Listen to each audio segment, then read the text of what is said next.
Dowladda Federaalk ee Soomaaliya ayaa wajahaysa caqabado amni iyo kuwo maamul oo isa soo taraya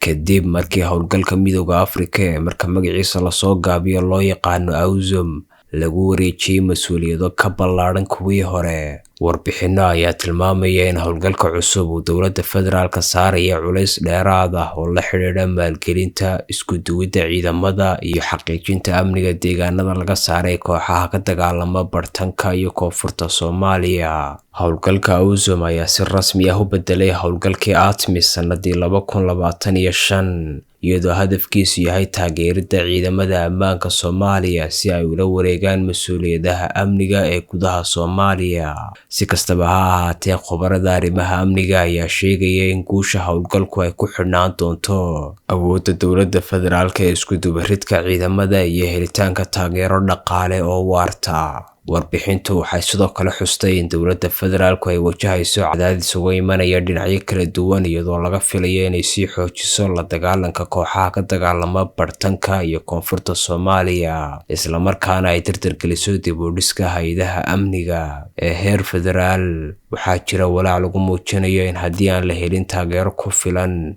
oo gudaha iyo dibaddaba ah ay adkaan karto fulinta waajibaadka cusub ee howlgalka AUSOM. Dhinaca kale, dowladda federaalk iyo saaxiibadeeda caalamiga ah ayaa ku adkeysanaya in AUSOM uu yahay marxalad muhiim u ah qorshaha lagu dhisayo awood ciidan oo laga yagleelo gudaha dalka Soomaaliya oo si buuxda ula wareegi karta sugidda amniga iyo ilaalinta difaaca Soomaaliya.